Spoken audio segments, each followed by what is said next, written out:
So we're going to carry on the theme from that earlier session about the future of retail really now, and we're very much talking about things that were happening in the UK. Lots of examples there. I know David gave us that global tour as well, but now we are going to go even more global, looking at the pioneering retailers and developers from around the world and what they're doing and what can be learned from that. So leading this is Paul Norman, who's editor of CoStar. So please welcome Paul to the stage.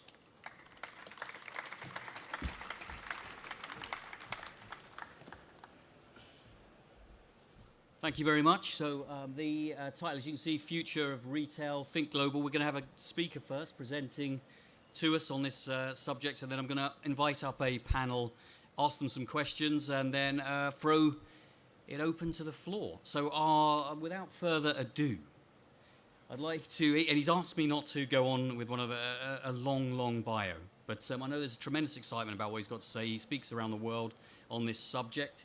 He is a retail futurist. It's Howard Saunders. Are you going to stay there? I'll stay there. Thank you. That was a nice short intro. Otherwise, they sort of read your CV out. You know, it's kind of embarrassing. Thank you for coming, by the way, because a couple of the sessions, I felt sorry for Steph, because there was like two old ladies and a coughing dog sitting at the front row, and it was a little bit scary. But, okay, where are we heading? Well, you can see what my take on it. We're kind of living in a crazy time. Retail's certainly in flux. None of you in retail, are you? Thank God for that. So my sort of thesis is that, well, let me start by starting on a real downer. So let's start. I want you to, it works as well. I want you to imagine, I'm going to sit down for this. I want you to imagine you've been in a coma for like 4 years, 3 or 4 years, that's all. And you're just sort of coming to. And you look up and there's your partner standing over you, haloed, like an angel. And you go, what's been going on? And she says, he says, she says, they look down and you go, well, let me give you a little summary. You know that bloke off Celebrity Apprentice? Well, he's the president of the United States now, you see. And you go, and you know that our biggest entrepreneur, the biggest guy, the Tesla and all that, he's talking about moving to Mars. Genuinely, you say, you're having a laugh. And, it goes on, doesn't it? We've got the rise of robotics, robots everywhere. It's already happening. Here in Nagasaki, of course, we have robotic receptionists, which, of course, you don't get in any of the hotels here at all. None whatsoever. No, slightly robotic. They still ask for your credit card, the same sort of thing. But that's all happening, and every single one of you thinks your job is going to be replaced by a robot in the next 10 years. This is what people think. There's a government white paper on it at the moment. And in the world of retail, it gets worse and worse. We've got Macy's, the mighty Macy's, promising to close 150 stores. And as if that wasn't bad enough, it's like Marks and Spencer's. No! Marks and Spencer's is like Mummy. And it's like, she's really good at cooking, not so fashionable. But do you know what I mean? It's like, oh, it's Mummy, I don't believe it. And she's going to devastate towns. And these are the towns that she's devastating. There are many that are joining her. It's a bit crowded up here, isn't it? I'm going to wander like this. So the list goes on, endless. The high street is dying. I'm cheering you all up, aren't I? It's great, isn't it? And even food, it's now happening in restaurants. Brands that we thought were really super powerful. No one could dent Byron. The whole casual dining sector is in disarray. And look at the poor bastard. I'm allowed to say bastard. They said bastard was okay. But there's a few things they said not okay. But bastard, they said was okay. And look, he's a mighty god, isn't he? The prince of casual dining. And he's looking a little bit sickly, isn't he? The world's changing. The world's gone crazy. The world's sort of turning upside down. And I know you'd have all seen this, but one or two of you haven't. If you haven't, and you want a really good laugh about your own industry, have a look. Sorry. Have a look at Dan Bell's Dead Mal series. And he breaks into dead mals and moribund shopping centres and climbs his way through the sort of overhanging ivy that's grown up the escalators, and the music's still playing, and it's a fantastic laugh if you really want to have a look. So the only thing that's happening in retail, really, is the rise of, obviously, Amazon with their stores where you can go in and steal. Just take whatever you want and they'll deal with it later, this sort of Uberization of retail. And I'm afraid that the news gets sort of worse, really. When you look to the future, David talked about this earlier, I think he did. We're talking about the customers coming down the line. Well, it's Gen Z. We don't need to talk about millennials. And I don't know if we've got any Gen Zs in the audience. No, because you're all in bloody bed still, aren't you? That's the truth of it. And the truth, we know that Gen Z, they like to stay in their bedrooms, don't they? They just like to live, and they're just staring at the phone all day long. And of course, what do they want? They literally have to talk to Alexa now. They say, Alexa, can you get us a pizza? With a little bit of upspeak. Can you get us a pizza? And of course, the pizza comes flying in via drone. If it doesn't this year, then it probably will next. That, I'm afraid, folks, is... I like the way I'm just sitting down and just chat along like this. I've got an hour and a half of this, by the way. I hope you guys are okay. That, I'm afraid, is the future of retail. Thank you very much. I hope I've clarified everything. However, I don't get paid for just doing those 3 slides. What's to blame? Look, that's my job, try and unravel this. What's to blame? There's one thing that's to blame for all this disruption, all this chaos. Well, it's God, isn't it? It's God. Any religious amongst you? He's to blame. Now, what I mean by God, I mean this. I mean the great overlord of data. The phone. This phone, we call it the phone, the mobile, the iPhone.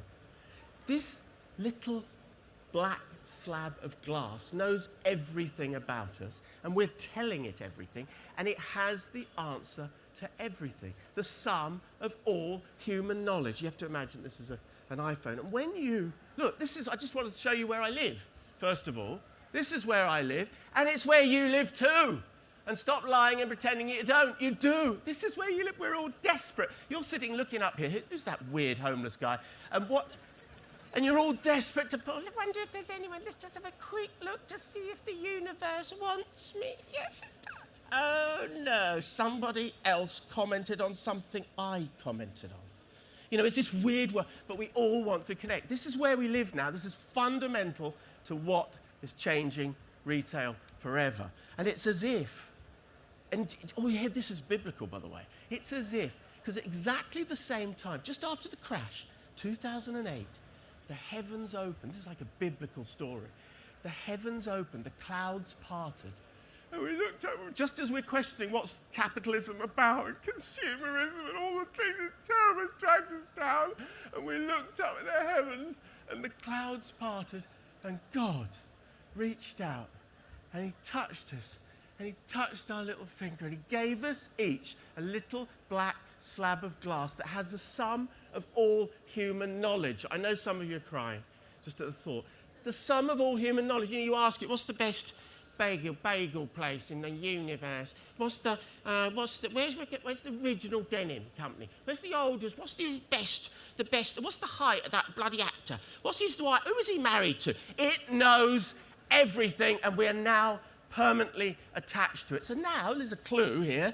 You look to the high street, it doesn't look quite so exciting, does it? Because we've got the sum of the whole of human knowledge at our fingerprint. And when you reach out and touch that little round button at the bottom of your iPhone, other brands are available, only one really. And you're like Adam, reaching up and touching God's finger. Now, why am I telling you all this? Well, because we want products that are endorsed by God now. You're not going. If I said to you, we want the products, not a product. If I said to you, do you want a coffee? You go, yeah. 10 years ago, you said, yeah, I'll have a coffee. Yeah, well, yeah, great. Winston, excellent. No, we want the coffee now. We're not used to, we don't want A, we don't want that. We want to know exactly where, and I have my own specific brand. I like them when they double roast it, and I do like a latte, and I don't like a little squirt of chocolate. All of that. And we've each got each of you out there has a the coffee in your, I'm guessing. Each of you has a the coffee. So once we have God's endorsement, we want the best in the world. It's really obvious. We're not going to make do with the small selection that Debenhams or House of Fraser, I'm picking on those poor sods. But, you know, they put a nice little collection of stuff together. It was great 10 years ago. Now we want the products. The consequence is there's a revolution happening out there. So ask them. Ask Starbucks. I've done this. What is it that scares Starbucks? The mighty Starbucks, with how many thousand stores they've had, trying to sell you the... What is it worries them? Is it Costa? Is it Costa that's... Oh, let's have a sneak in Costa. See what they're... No, it's not Costa that's worrying them. It's these little artisan guys. I've got one picture from one little weird place in Detroit that I found where there was no signage, nothing. There was, you know, it's just social media only, and you get this huge warehouse the size of this bloody hall, and one little hipster guy, and they're selling the coffee. That's what we want now. Or maybe it's Change Please coffee. It's the coffee, isn't it? At the moment, it's the coffee. We don't want Starbucks. Starbucks came along and educated us into sort of proper, authentic, great product, and we go, thanks, Starbucks, for educating us. Now we're off. We want something better now, because we want the. What is it that worries? Cadbury's? Is it Nestle? Well, no, it's not, is it? It's the small artisan guys that can give you an experience, and you go in, you hang out, you chill, you chat to them, you feel a little bit like you've fallen in love. And then you say, can I buy a little bar of chocolate? Yes, it's only $25. And excellent, because it's my little token to say that I've been. And we all want to do it. That's the future of retail, okay. And what's McDonald's biggest threat? Burger King? We're really worried. Burger King. Coming along hard on the inside. We're really terrified about Burger King. No, it's not. It's this, isn't it? Not this specifically, but the little guy, the little entrepreneur, the little innovator, the artisan guy on the edge of town. Now, this is Brooklyn. Brooklyn's where it all started. At exactly the same time as the crash, a market, a food market called Smorgasburg. And I can go on about it for hours, and I'm only going to talk about it for another hour. Okay, but that's, look, it's a food and beverage, whatever you want to call it, revolution. It's happening. We want the now. And that's what Smorgasburg is. Look, compare it to this. Look, I can't not swear when I look at it. Yeah, standing room at the back, come in. Look, I've picked a shopping centre that's not here. So this is in Vegas. It doesn't matter where it is. It's made up shit, isn't it? That's what it is. It's made up shit. And they still think, yeah, no, we should do what we need to do. We need a chicken concert. No, we won't do KFC. No, we take the money ourselves. Couldn't we? We get someone really shitty in there, and we've got Chicken Connection. That sounds good. Get Bob to draw it up. It's dog shit, isn't it? And if there's any of you out there who have centres, I know some of you have, with those made-up brands in them, stop it now, because they're dragging you down to hell. It's really obvious. Now compare that. Look, Smorgasburg, and it's one market out of billions of new markets. The rise of markets since the crash is like that. I'm big on graphs. That's the rise of markets. Food halls and markets and hipster food places and the food places where you can hang out and chill and sit on the grass and maybe even allowed to have a beer. Oh, a locally brewed beer with locally made bread. Each one of these. Now listen, this is really important. I'm wearing myself out, I tell you. Each one of those brands, Smorgasburg, I'm just talking about one thing. 100 chefs battling to get in there. 100 stalls, and there's a queue of like many hundreds trying to get in because it's their showcase. It's how they can show themselves off. There's no burgers there. There's no hot dogs there. There's ramen burgers and all of that. Everything is gourmet. This is the critical thing. That each and every one of those food products at Smorgasburg is a the. Every single one, and they're all hoping this is a launch pad. The energy here is phenomenal. Locally produced stuff. So when I say street food, when people say street food, I can hear the whoosh of the eyeballs rolling back into their head. Because people say to me, oh, yeah, street food revolution. You know, what's next? Shut up. You've misunderstood what it's actually about. It's not about street food, so I've renamed it Sophisticasual. Look at this, I'm showing you. Look at one slide. I've got 1,000 slides of just one market. And I travel the world looking at markets, and there are thousands of markets doing this. A huge cauldron of energy, innovating, creating new stuff. None of this is burgers and hot dogs. None of it. Sophisticasual. casual food. It's highly sophisticated. It's the same as, sorry, I'm going off on a tangent, but this whole sophistication thing and casualization, premiumization, casualization, the two graphs have met. It's happening with clothes. We're buying sort of intelligent fabric. I'm going off on one, aren't I? Intelligent fabrics, but it's casual clothes, isn't it? It's the same in food. We want highly sophisticated combinations, creative ingredients. We want it casual. We want to sit on the grass with it. We want a long community table with it. That's where food is going. And yet, we somehow haven't caught on in our shopping centres. And it's happening everywhere. Yes, in London, we've emulated it with Metropolitano and all of that stuff. And they have a cinema. I just wanted to show you how clever it is, because it's sophisticated. And they have a cinema, a funny little independent cinema at the back. And they showed Lion, Witch and the Wardrobe or Narnia or something, and you actually entered through a wardrobe because it's a little bit creative, and they don't have to be the corporate giant anymore with a big neon sign. It can be curated gently for us. And look, I travel and talk all this nonsense all over the world, and it's just like last year I was in Warsaw, and guess what? An ex-Eastern Bloc country, it's the same thing. I'm down on the waterfront, there's a thing called Barca, and it's part club, it's part microbrewery, and there's little shops there, and it's all super cool. And then last year I was in Auckland. I can show you, I have 1,000 of my images, all my images, of Auckland, and the food markets down on the waterfront. Fantastic. Funny little homemade brands, little entrepreneurs, full of energy and ideas that have been brought to market. It's fantastic. And I'm showing you 2 pictures. Look, here's another one, Ryan's Kitchen or whatever it is. It doesn't matter, but look how much fun they're having.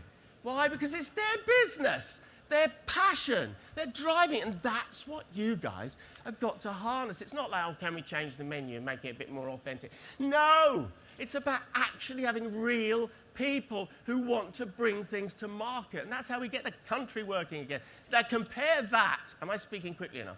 Compare that to the miserable sods back in Vegas. And this, I've picked another, what's it, Greek Connection or whatever it is, some shit, isn't it? Sorry, but they said I'm allowed to say shit, so I'm going to, the shit doors are open.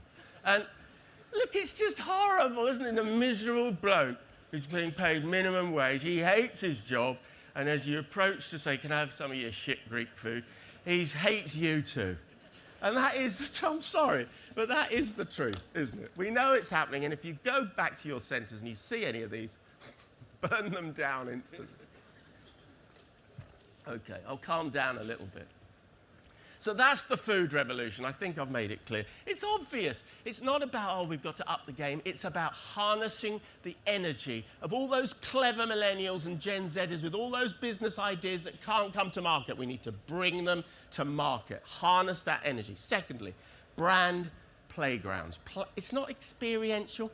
It's not whatever term we want to use to describe the revolution that's happening in I can't even believe I'm saying the words non-food. Look, it's changing. Once upon a time, your grandchildren, or your great-grandchildren, my grandchildren will say, Granddad, you know what, tell us again, it's really funny, tell us again how you used to get stuff. Do you remember? Well, we used to go out in the car. Yes. We used to go in the car, and we'd drop the car off. Yes. And then we'd pick up a trolley. We'd have to put a coin to get the trolley. Did you really? Did you put it back? Well, you have to put it back at the end. But, you know, the whole story, I'm not going to bore you with it.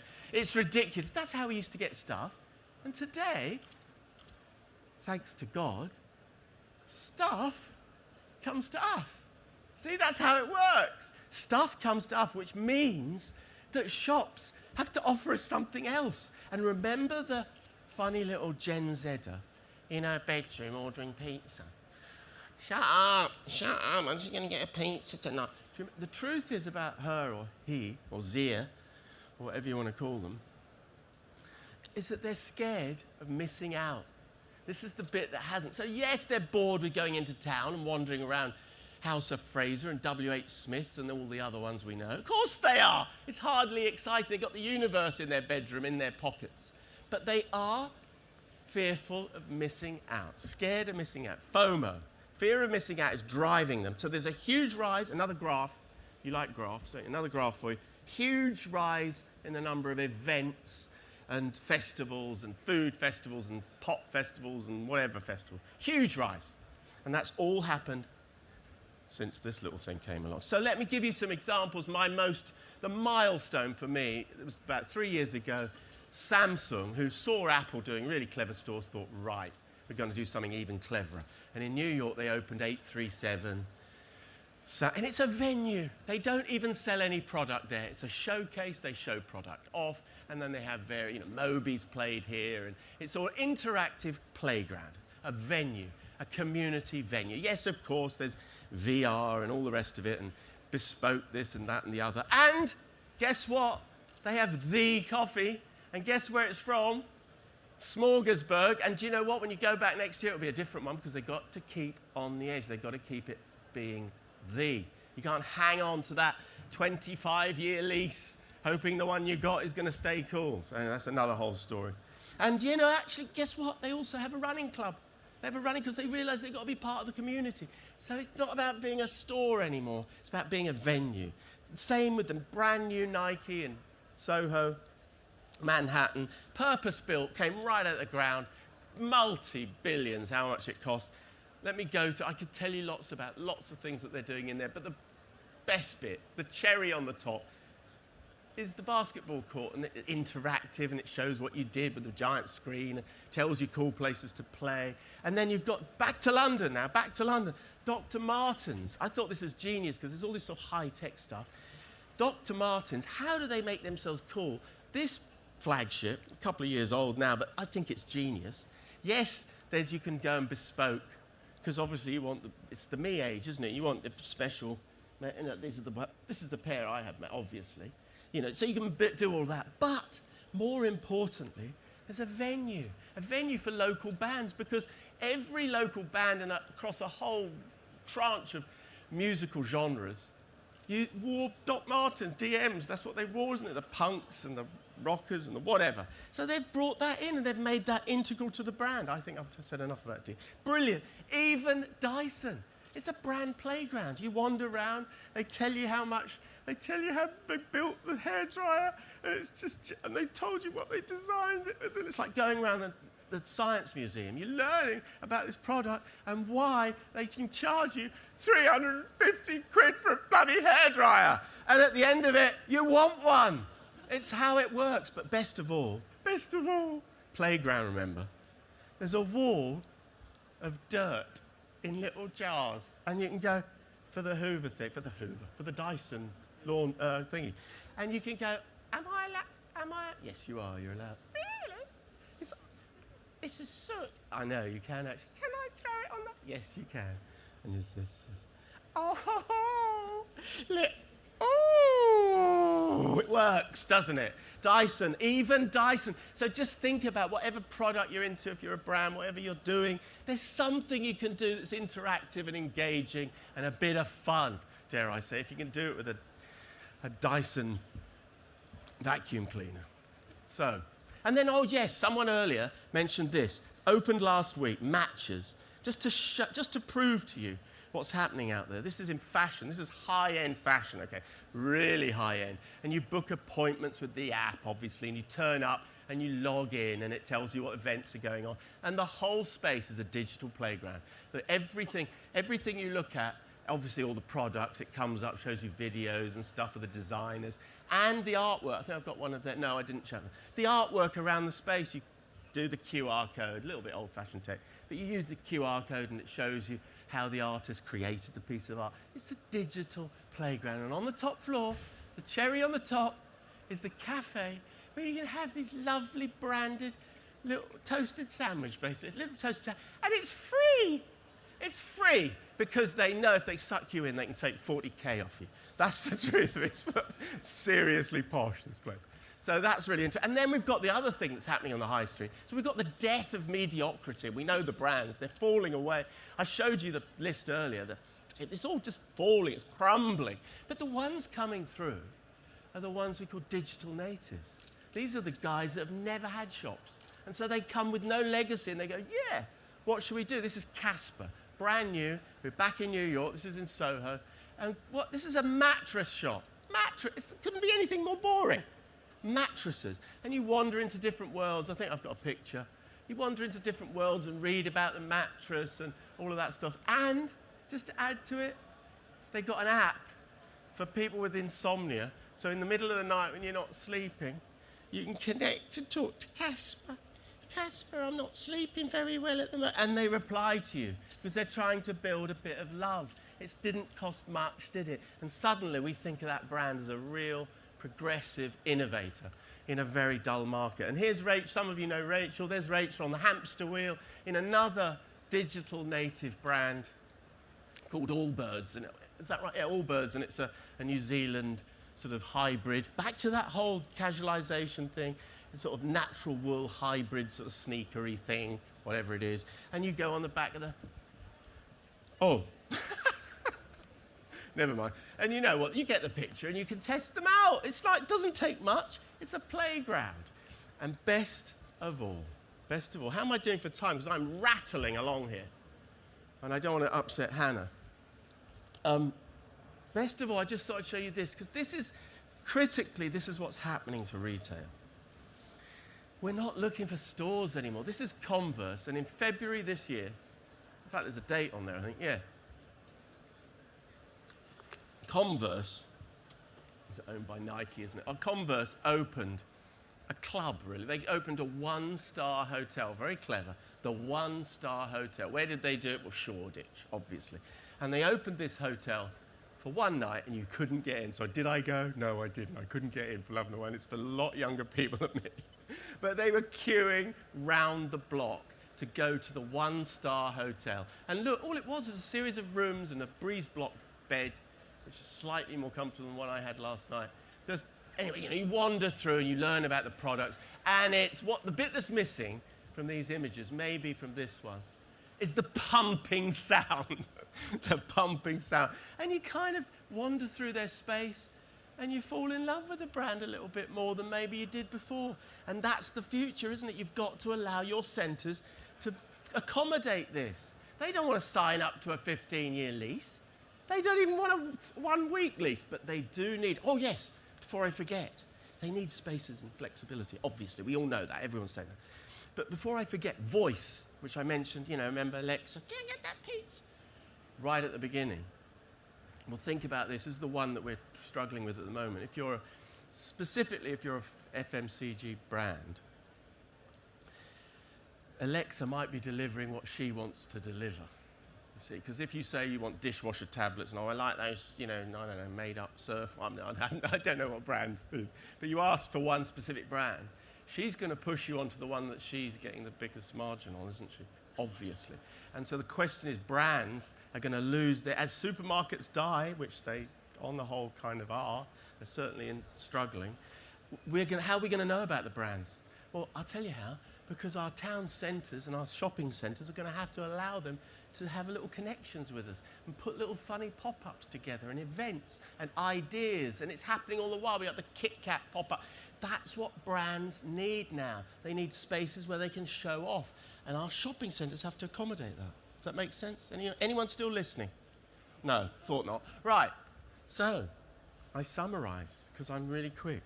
And if any of you got any of that, you're better than me, because I didn't hear any of it.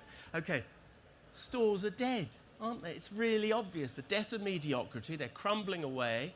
We're even seeing the good ones, the Jamie Olivers and the Byrons, disappearing because we want better than that now. It's been a platform to getting better. Stores are dead because stores store things. I don't want to wander around your damn warehouse looking at your neatly folded jeans or whatever it is, racks of product. I can get stuff. God brings me stuff. So stores are dead. The future, I've tried to make this really simple. Two things, because I could have talked about a million things today. But I've picked two. One, the food. You're going to have to make it much more sophisticated and ever more casual. Those are the two graphs. That's where it is heading, I promise you. So you're going to have to accommodate that. You're going to have to start flexing leases and doing more events and bringing chefs in for special week. All of that stuff, I know it's hard. But that's what we want. And secondly, you're going to have to accommodate brands that just want to show off for short periods. Brand playgrounds. Whew. Thank you for listening. Can I just say, follow me on Twitter if you can. And if you do want to read any more nonsense about how we're heading to hell in a handcart, go to worldsgonecrazy.com. Thank you for listening. How are we doing for time?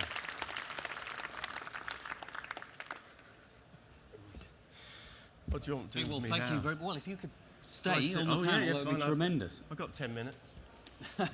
Well, I'd like to introduce, firstly to say that was a fascinating picture of a, I suppose, terrifying, but also exciting retail world out there, a world for people in the retail space.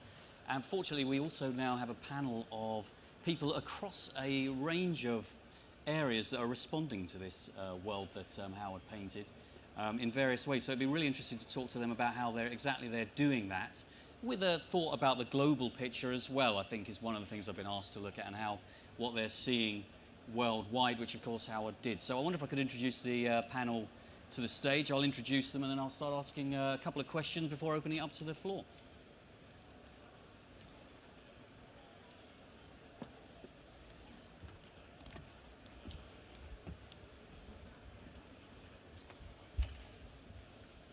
We're all on one sofa. Squeeze in. It's something What have I done wrong? So directly to the left we have Murray Clark here. He's the founder and CEO of the Big Box Company. Born and raised in Durban, made a huge success of his property business there. By the age of 30, Murray, I'm told you'd built a £500 million shopping centre portfolio. Looks like I'm about 45. I've been in the property industry for a long time. In 2015, you founded the Big Box Company. It's a unique retail platform, which we're going to hear about now, to help grow startups. And you're very keen on, I think, immersive, but also socially conscious development. I think we've described here. And you see entrepreneurs as the rock stars of today. I'm not sure how Johnny Rotten would feel about that, but he's not here to ask, I don't think. And so you're especially passionate about mentoring young businesses. So we'll turn to you in a minute.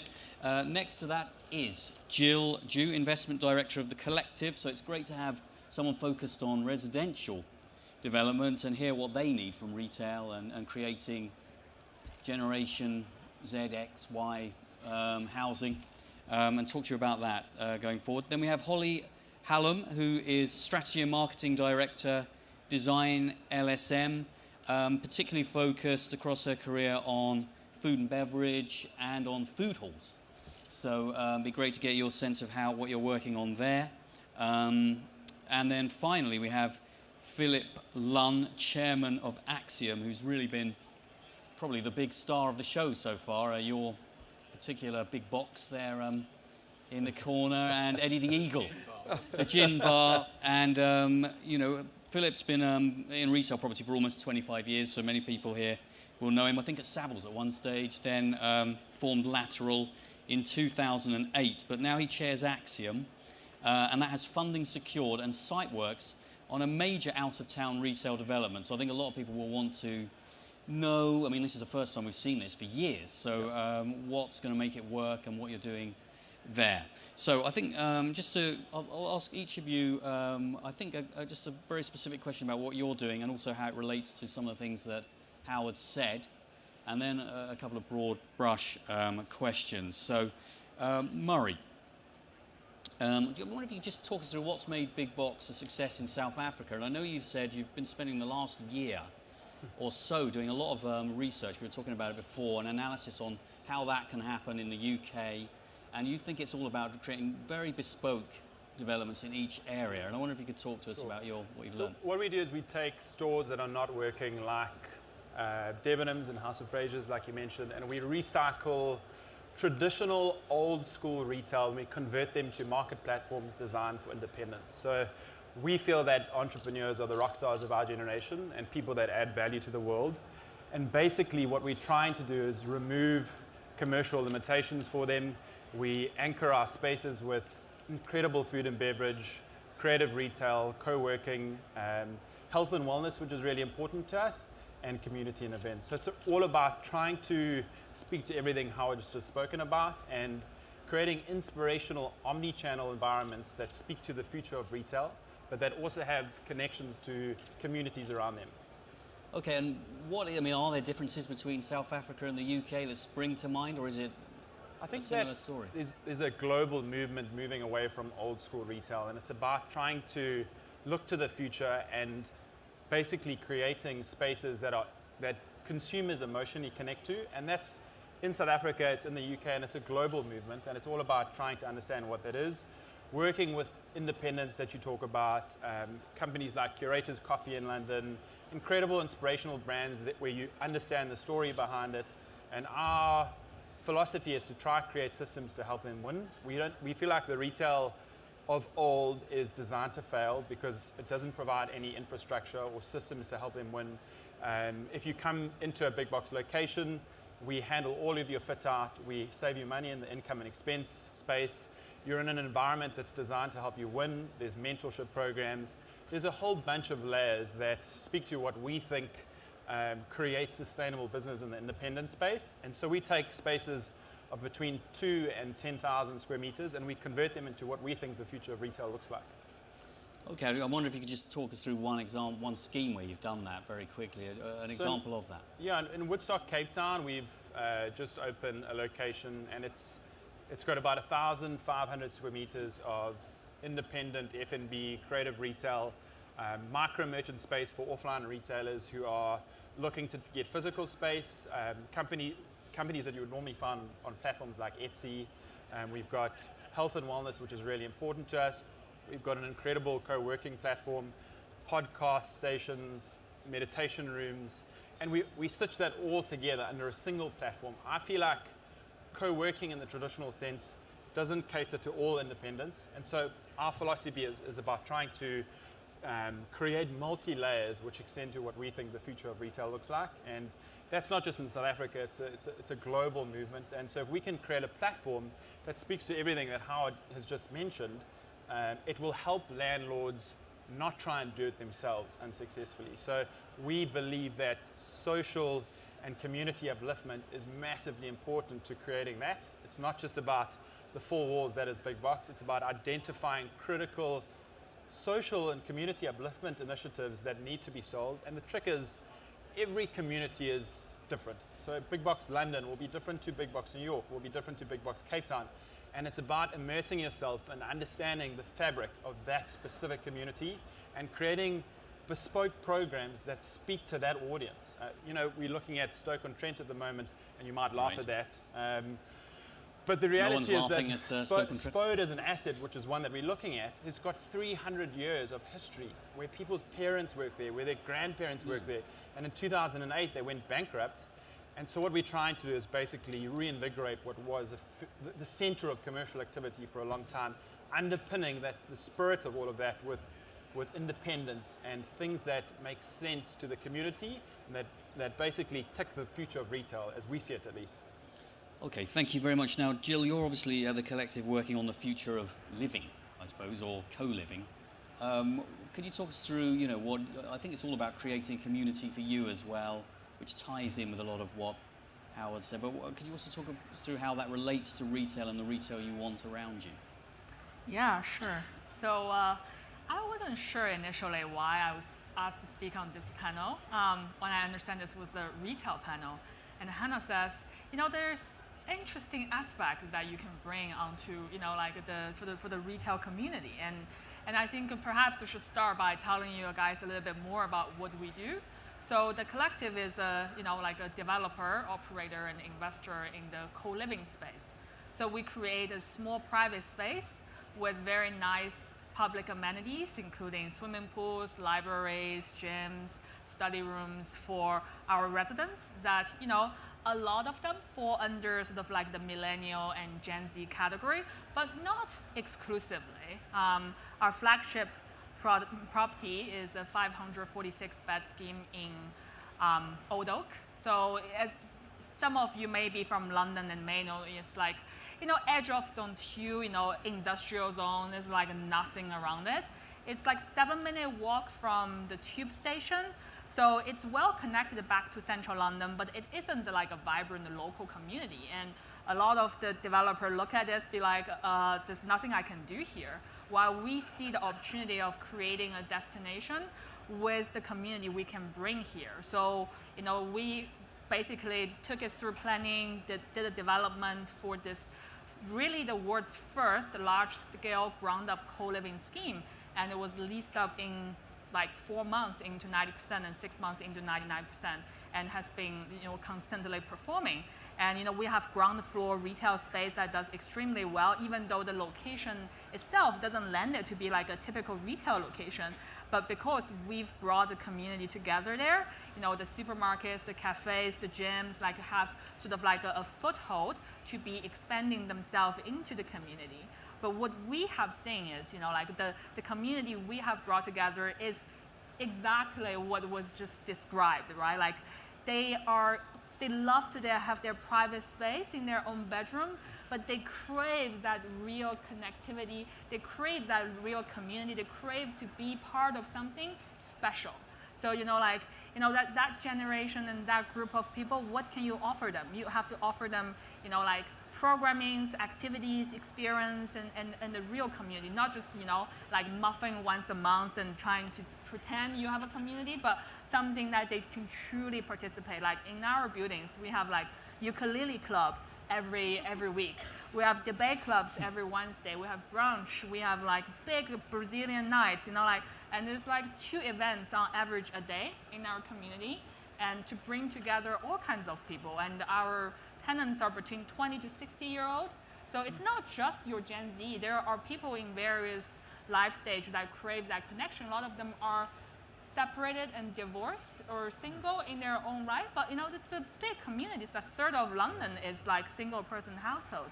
So I think that's one interesting thing just to ask you. Do you think that sort of single community has a different retail demand that you can see congregating around your? Obviously, we talked about the fact that perhaps they don't need a store at all, but it's just interesting to know if you're tapping into a different kind of demand for that community. In a way, I think that they create the experience more dynamic, because the thing is, single person crave interaction and crave connectivity to their wider sort of community. If you have someone you can always go home to, it's a different feeling versus every day you come home in your own little room and you'll be like, okay, what do I do tonight? What do I eat tonight? What do I want to, like... Play the ukulele by the sounds of it. So, some of them do, but some of them go out to participate in other type of experience, right? So in terms of retail offering, we try to create a very sort of like unique F&B. Yeah. We have a subsidiary called Makeshift that does, pop Brixton, Peckham levels, like very unique F&B concept. And it's about that kind of, sophisticated casual, it's like a lunch place of, a very interesting master chef. It is about that ethnically sourced, like piece of clothes that they cannot get in other places. So, but it is very curated, like our retail space that we have, it's like on short tenancy lengths, we don't look for security of income, but the rent per square foot is still very interesting. Which is really interesting. It sounds like how things are blending across sectors as we look at these things that are changing. And Holly, coming to you, you mentioned you wanted to talk about F&B. Obviously, that's been a seismic change in how much space is given across the shopping centres, but they've kind of filled in. But what you're talking about is you want people to be thinking about F&B from the start. Yeah. And I wonder if you could talk us through how you're doing that. Well, I think it's really important. We're working with large developers like Rio Can, looking at a 9,000 square metre food market in Canada, and I think it's really important kind of that it's thought of from the beginning. It's not just, actually we're in the last 3 years of the project, and now we're going to bring along the F&B consultants to think about the food, which we get a lower lease kind of and rental yield on. It's because actually going back kind of, without being boring about all the psychology and everything, food is actually what creates a community. Sitting down and breaking bread with people is what creates energy, and it's fundamental to connection. And if we look at everything you were saying in your talk today, it's about connection and sociability, and that's what you can't get on God, is the connection. And so that's what people are craving, and that's what food brings to a store or to a centre, is that connection. And I think often it's left to the last minute, or it's shoved in a corner down at the bottom, and it's not really thought about, when actually it is kind of almost the heart of something. And if you get it right, then you get multiple visits per day from one consumer, because they'll come for their morning coffee, they'll come back for their lunch, and if you get it really right with the interaction and the activity and the sociability, they'll come back for a date night with their friends, or they'll come back with their husband or wife or partner, whoever. So I think it's really important to think about it, and it's not just food, it's the activation of that space. So it's the music, it's the poetry reading, or during the day, the face painting for the mums to gather with the toddlers. It's how that space can make a whole centre be really vibrant and bring in different patterns of footfall. And just to pick up on something, I mean, a couple of words Howard said a few times. One of them, God. Another one, the. Good band, that. But I was just going to ask you, Holly, quickly, how much are you thinking about that in terms of F&B? Is that at the forefront of your mind, accommodating that change? Yeah, and I think it's really difficult to say, because we work with kind of numerous clients and large land kind of developers and where they have to think about the commerciality, and we can't get away from that. But what you do have to think about is how can you be a nurturing landlord? Like, it's really interesting to hear you say about the mentoring program, because it's about the flexibility you can give in leases, because all the exciting people are the entrepreneurial, new to market, kind of street food people, where the authenticity and the passion of their food is coming through from. It's not from, and we all love bills and we all love all of the other things, but it's not from a 10-year lease on a menu that doesn't really change apart from maybe 4 times a year. There's no authenticity and passion in that. And so it's about how can you nurture those people that aren't traditionally made for going into big spaces? Can you create smaller spaces on more flexible leases? And what do you need to do as a landlord to be responsible to help them work and help them succeed, which will hopefully stop the churn and create footfall as well. Okay, now I'll just quickly come to Philip as well before asking you about what you're up to before opening up to Howard and talking to everyone. Obviously, you're here talking about a major development, which is great news. I think many people here thought there would never be another sort of major out-of-town shopping centre built in the country. So I wondered if you could just talk about which international retail destinations are influencing you, and what are you doing that you're learning from it, and how's it going to work this time with what you're doing? I don't know whether I'm using this microphone or this one, but look, Axiom is an absolutely awesome project, and we're blessed to have a fantastic site in the heart of the UK, on the M62, directly between Hull and Manchester, just outside of Leeds. We started out with 106 acres. We had an incredibly supportive local authority who've just encouraged us to try and innovate and try and bring something which is going to be, authentic and exciting for the local communities. We've travelled all over the world to looking at unique retail destinations, new retail destinations. I don't know how many people in this room have been to Dubai, but when you go and see what's happened in Dubai, just over the last 10 years, having seen originally Mall of the Emirates with the ski slope, then Dubai Mall came along, introduced the dancing fountains. I don't know if anyone's ever seen the dancing fountains. I was there 2 years ago, New Year's. My kids were absolutely enchanted. We went back 3 evenings on the road just to see the dancing fountains. And when you see Michael Jackson's Thriller and the fountains dancing away, it's unbelievable. They're now on the process that they're building Meydan 1. Now, when you see Meydan 1, that's just taking retail to a whole different level. But I think that's, Dubai is a different case with very, very deep pockets. You then sort of travel around. You see what Rick Caruso has been doing out in LA. So the Grove is his flagship asset. The Grove is Disneyland. If Walt Disney did retail, it's the Grove. It is fantastic experiences. And Rick Caruso there, and it's one of Howard's things, he creates places where people can fall in love. They can fall in love with brands. They can fall in love with each other. People regularly propose to each other in front of the fountains there. And then you sort of travel around. You look at what's been going on in Europe. Massive fans of what Unibail-Rodamco have done from a digital perspective. When you go to Quatre-Temps in Paris and you see the unbelievable immersive digital experience that they have there, incredible. You go to Zurich, Frau Gerold's Garten in Zurich is just the most unbelievable casual dining, all-day experience. It's just cool. So we've been traveling around looking at these, and we are 5 years into our Axiom journey. We open in 2021. It will be 8 years from conceiving the scheme to actually opening it, which is pretty short for a very big development on our scale. But I think that we've had the time to travel, to look at this, to see where the UK's retail world, see where global retail trends are. And we've distilled everything into 4 key values: convenience, experience, excitement, and delight. And I think everything that's coming through on the panel, be it community, be it authenticity, be it events, be it flexibility, that's what we're designing into Axiom. So when we open in 2021, we will be relevant, and we are delivering what will hopefully be a very clear vision for #future of retail. Okay. Now that's really interesting. The one thing on your stand, there's posted the Steve Dennis quote: "Physical retail isn't dead, boring retail is." Now, having said that, Howard did say the store is dead. What is going to happen to physical retail? How do we keep it alive? Communities alive?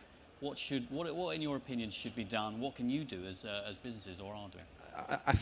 I think the most important thing is that we listen to the retailers, and what's come through loud and clear from the retailers are saying is they want us as landlords to deliver experiences. They're the experts at retailing. They're the experts in terms of some unbelievable global brands. But our job as landlords, we're almost moving into the festival business, where every day we have to be putting on events. Every day we have to provide awesome, authentic experiences.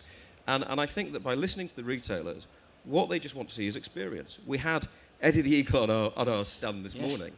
And he's an astonishing individual with a great story. And Eddie, we announced today that Eddie, we announced our Axiom Adventure park this morning. So we're doing a 25-acre adventure park where families will come and play, and we'll leap into the water. We're talking to British Snow Sports and Snowboard. It's about just creating a really exciting day out where the family can come, and almost the retail's not secondary. The retail's an absolutely core component to what we're doing. But by wrapping it around with these amazing experiences, awesome catering, and I don't know if any of you come and had a gin in our Angelic Gin Bar today, but the guys that we were working with, Angelic Food Company, Bus Business, these guys are doing stuff all over the world, doing some really, really cool stuff. And I think going back to the start of this question, what do we as landlords have to do? I think if you're there with a sterile fashion park, and we know there's been a lot of people who are changing them around, I think this is where, with the retailers, where is the experience going to come from? I look at my children, my children, my wife, where do they want to go shopping on a Saturday? Do they want to go to a boring destination? Do they want to go somewhere where as a family you can have a day out? Great for us, we've got Xscape next door. It is already established as the main leisure destination in Yorkshire and the North East. So we're there. So you'll be able to come to us. There'll be skiing, there'll be ski jumping, there'll be high wires, there'll be crystal term things. And I think that is the heart of everything here. It's about creating a community, convenience, experience, excitement, delight, building in as much flexibility as we can do to help our retail partners. Okay, well, Howard, I wonder if I could just quickly ask you about that and maybe throw into the mix here. On top of that, a lot of people talking at the moment about department stores, scaling back, a lot of space going to come out from there. Have you got any ideas about what should be done with that space and just the wider physical retail story? Well, no, none whatsoever. No, of course I have, but I've sort of said it, haven't I? I said there's this new world emerging, these brands that need a voice and need a space and a platform, and some of that will happen in department stores. I say famously, department stores are dying, stores are dead. But that doesn't mean John Lewis is dead. I know they had bad results. Selfridges is a phenomenon. The future is a changing picture. I'm dealing with trends. The future never gets here. It's a rolling picture. And actually, some of those businesses are incredibly strong. I'm off to Holland in an hour. To Bijenkorf is an incredibly strong business. It's not an issue. It's not like, what are we going to do with all these spaces? But some of them aren't so strong, and they will be replaced by new concepts. And my job, crudely, is to go, okay, in 30 years' time, let's jump ahead. What's going to be there? What could we imagine? Because clearly something is. We're pouring into our urban centres. We're an urban species, becoming more so. What are we going to put in towns and cities to accommodate us and to offer us new things? And that's the job. And it's an exciting one, because there's tons of stuff happening. Well, what are we going to put in there, though? It's like you weren't listening to me, really. No, but I'm going to say I think it's really interesting, particularly talking about House of Fraser, and we had House of Fraser on our stand earlier on, and they were showing us the plans for what they're doing. It's awesome. There is a role. I think that one of the problems that we've sort of seen in our retail industry, be it Debenhams, be it House of Fraser, be it a lot of the restaurant chains that were private equity backed, is we've had private equity that's been driving these things the wrong way. And I think that actually, for someone like House of Fraser, the handcuffs are now off. Mike Ashley is an awesome retailer. What they're doing is going to be incredible. If you look at the new flannels that's about to open on Oxford Street, that is absolutely dynamite. That is the future of retail. And I think that's what we're going to see in House of Fraser. I don't think we're going to see them disappear. I think we're just going to see complete reinvention. We're going to see proper capital invested in them. And it's going to become a brand showcase and an awesome retail experience. I think that's the future. Okay. Same for food as well. Yeah. You know, everyone's saying, oh, casual dining market has taken a bomb. We know that, but why is it taking a bomb? It's not that people aren't spending money on food. People are spending even more money on food and experience than they've ever done before. And if you look at the next generation, the millennials and the Gen Zs, actually their disposable income is all on food and experience. Absolutely. It's not on product anymore. So it's about getting the food right. It's about looking at what the product is that's exciting people. It's about the authenticity and the flexibility as a landlord that you can kind of respond and engage with your customers to that, rather than just saying, I've got 5 food units, I'm just going to put 5 food mass retailers in there. It's about how can you curate something that's a bit more exciting, because food is still very much alive, but it's about, unfortunately, not so much about starting with the commerciality of food. It's about starting with the authenticity and passion of food, and then seeing how you can commercialise that. Okay, and obviously, you want to say that you're putting I think the biggest problem that nationals have is they need to become like independents. So they're putting on the clothes of an independent now to try and be relevant. And I think that's the challenge for big brands like, you know, House of Fraser, and I think it's going to be really interesting to see how they reinvent themselves, because people love experience and independence because of the authentic story behind it. If you're buying a great cup of coffee from your local coffee guy, you know, how are Starbucks going to keep up with that? And it's about them trying to reinvent themselves in an authentic way. And it's difficult because big companies are driven by investor expectations, which are generally short-term. And I think that the future of retail and property is not, it's all about community. It's about identifying tangible things that that are contextually appropriate for every community. And it's a fascinating space to be in. I think there's, you know, a lot of the big property boys are so scared about retail. I think it's the biggest opportunity that I've ever had in my life, being in this market, because of the amount of redundant space that's coming available. It's like a blank canvas for me, because it's cheap. You can buy properties very cheaply because tenants are exiting at scale. So you can buy properties at 50 cents on the pound in high streets across the UK. If you have a concept like Big Box or like any of the other concepts around, you can tick the net income box, and you can tick the independent box, and you can tick all of those things that are relevant in today's retail world, and you can insert it into an empty Debenhams or an empty House of Fraser, and it's fundamentally well positioned in a high street in the top sort of 60 towns of the UK. There's real value there. So it's really about understanding what that is and about engaging with the people from the community. I think a big problem with developers is that they don't speak to people. So and it's the same in South Africa and the UK. As big developers come, they'll put a big concept there and they'll leave. When I go into development, I walk the streets. I speak to people. I walk through the streets of Woodstock and Cape Town and knock on people's doors and interact with them to understand what they need. Because you've got to emotionally connect to the consumer. It can't just be a cookie cutting approach, which has happened for too long. And it's how do big property funds and retailers identify with that and then take authentic decisions that deal with it. And I think that's it's going to be a fascinating space at the moment. And one of the idea, of course, is to bring in other type of youth Yes, that can help create the community element, right? 'Cause in one of the projects that we were looking at in Berlin that we bought the land for, like half of it is essentially, we bought a schnapps factory. So half of it has the potential to be, like turned into a retail park with food and beverage, leisure, education use, and various sort of like, ground floor use. And then on the back, we're looking to put in 500 units of new build co-living building. So the location itself isn't yet a very exciting place where people would go, but like with the combination of a decent sized communities, within your sort of target demographics, and a very exciting destination like the combination of youth, we are looking to make this a very interesting project that's just like it's on the outskirts of Berlin, but it's like can be traveled back to central Berlin within like 30 minutes. So that's what we think could easily see some synergies between sort of like the retail side and the living side. Yes. Now we've got about 10 minutes left, and it's at this point I'm going to open it up to the floor. Is there anyone who has some questions for our panel at all? Please. Oh, there we are. There's a question over here. And here we come with a microphone. It's a fascinating presentation and Q&A session. I'm just going to play devil's advocate. It comes over a little bit elitist and a little bit metropolitan. It's all very well talk about New York and Berlin and some of those other places you mentioned. We've got Doncaster. You did just about.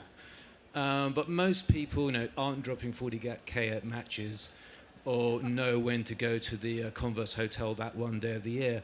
Most people live in bog standard towns with bog standard jobs, earning bog standard money. What about them? But I hear this a lot. It gets me annoyed, actually. No, because it's democratic. When you hang out in those street markets, there's not posh people hanging out there with big salary. There's guys that just want really great stuff. This is ordinary people with families and screaming kids and all the rest of it. These are ordinary people, isn't it? I mean, yes, I showed you matches because it's brand new last week. There's an interesting story. But the truth is the revolution isn't coming from the big, rich brands. They're the ones that are actually worried about what to do next. The revolution is coming from the bottom up, from the artisans on the edge of town, from the freaky-looking guys and girls that have got ideas they want to bring to market. That's fantastically democratic, and we should embrace it and harness it, if I haven't said that 3 or 4 times already. I think it's a great news story. It's a people story, and it gets people employed. Imagine if instead of thinking, well, there's no future for me in this bedroom, I've got to go and work for the post office or an insurance company or nothing, you actually thought, no, do you know what? If me and my friends could get together and come up with a product that people want, we could come to market. And we need the vehicle that helps us do that. I'm a passionate capitalist and Democrat. That's what I want. Does everyone want to pick up on that? Yeah, I think we are like the opposite of elitist, right? Like so at Old Oak, like the average income of our residents is around 33K. So that's, in London standard is median. Like it's not for the high-end people who just focus on, like luxurious experience. It's for the normal people, right? Like it's people who make 35K, like living in London. And I think the truth is with urbanization, there's just more and more people living in the cities that are increasingly lonely, and they want to be able to be connected with a community, whether it's in their living or in their working or in their shopping experience. I also think the in terms of going back to these bog standard towns and bog standard peoples, I think that's where the opportunity is don't give them a bog standard day out. Give them an absolutely awesome day out and an awesome destination, and they will come. And I think when you go to, I'm going to Silverburn, Braehead in Scotland, they're in some pretty deprived areas. People that go there for lunch, they feel like they're on holiday. And I think that's what we've got to do is if we provide these experience centres so that we are taking people out of a bog standard day and bog standard life, and we can give them everyday experience, everyday excitement, I think that's the future of retail. I think it's a very valid question because I think that most of the carnage in the UK is in probably the last sort of 100 towns where there's a Debenhams, a House of Fraser, the usual suspects. And I think that's where the real issues are in the high street is just the sea of space coming available. And for me, it's about contextual appropriateness and about creating bespoke solutions that are specific to that specific community. And if you go to Stoke-on-Trent or if you go to Glasgow, where we've just potentially done a deal, or if you go to wherever it might be, it's about understanding the DNA of that community and about creating solutions around that. So there's no cookie cutting. You've got to find ways to make it appropriate for that specific consumer, wherever that might be. I think you've also seen kind of an answer to your question in the kind of decline in the casual dining market because people are speaking with their wallets. They are now spending in the food markets, the street food places. They're not spending in the casual dining market where it is cookie cutter, where value actually has driven, portion controls. Jamie Oliver, whatever you think about him. But I remember going back to Jamie Oliver's when it was open, and your portions were fine, and it was really lovely. And going 3 years later, and my pasta was like a starter. and I got a response back from kind of head customer service headquarters saying, we portion control every plate of pasta that you get. And that's not making me feel valued. That's making me feel like exactly I'm a cookie cutter. And so going back to your question about kind of the mass market have spoken with their wallets, and that's kind of another reason why we've seen a casual decline, because everyone's just being treated as a mass homogenistic thing rather than a person, and it's valued. Okay, any other questions? Don't think they dare now. Oh, yes, no, there's one here.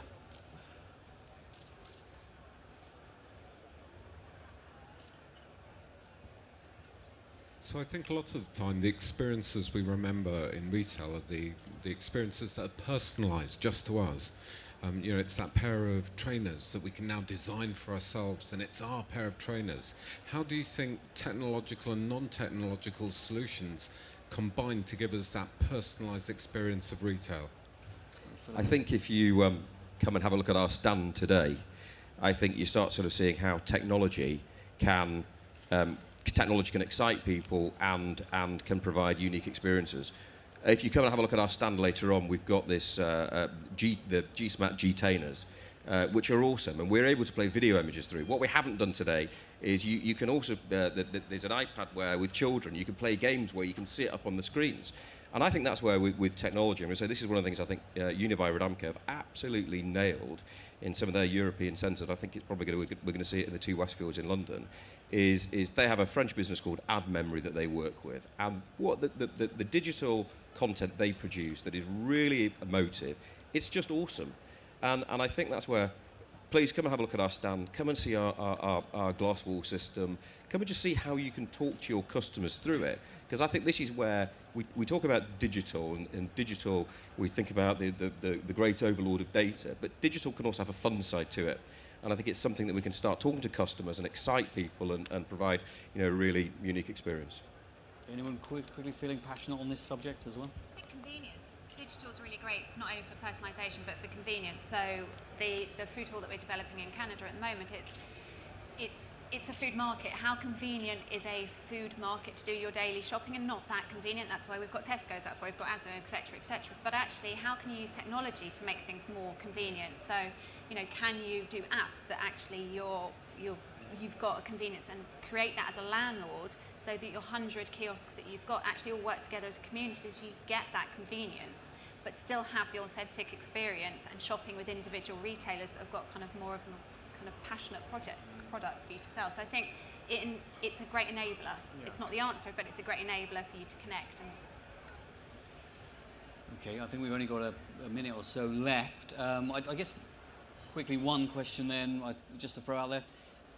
Walking around this, when people have said to me, what should I ask? What are we going to call shopping centres in the future, being as that's not all they're going to be? What should we call them? You're looking at me. Yeah. Event you must have spaces. written something about No, it. I've spent 10 years working with developers and landlords, teaching them that they weren't actually landlords, they were actually retailers. And now I'm wrong, because it's actually they're event organisers now. More and more, you've got to be putting things together every day. Okay. Crudely. You asked for one word, there you go. Yeah, that's good. Anyone else? Well, I've got my word, and it's Axiom. Axiom. No, but I think there's a point here. We don't call it Axiom Shopping Centre because it's not a shopping centre. It is the ultimate family day out. It's convenience, experience, excitement, delight, all those other things. It's just one word. It's our brand. Okay. Yeah. Does that make sense? Anyone else? We are calling our mixed use center monopoly of the people. It's not like a monopoly of the people. So it's not about a retail. It's not about the community. It's not about that. It's just people. I don't think there's a space for the name shopping centre anymore because it's not relevant. It becomes the centre of towns, and it's a blended, multi-layered offering that's completely omni-channel, that speaks to authentic stories, and shopping centres are outdated. So even the term of it is outdated, and I don't think it can be replaced because the future isn't old. It's something completely new and different, and so I don't think there's even a space for the word shopping centre anymore.